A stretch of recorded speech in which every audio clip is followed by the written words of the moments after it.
Tríceps paralela máquina.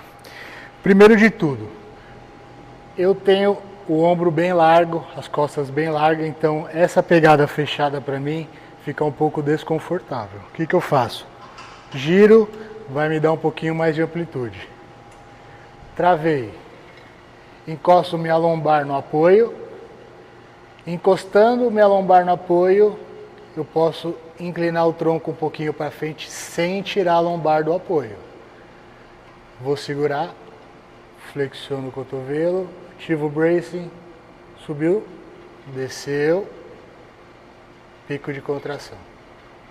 Subiu, desceu, pico de contração. Minha lombar no apoio, meu tronco um pouquinho só para frente. Mais uma, volto, descer.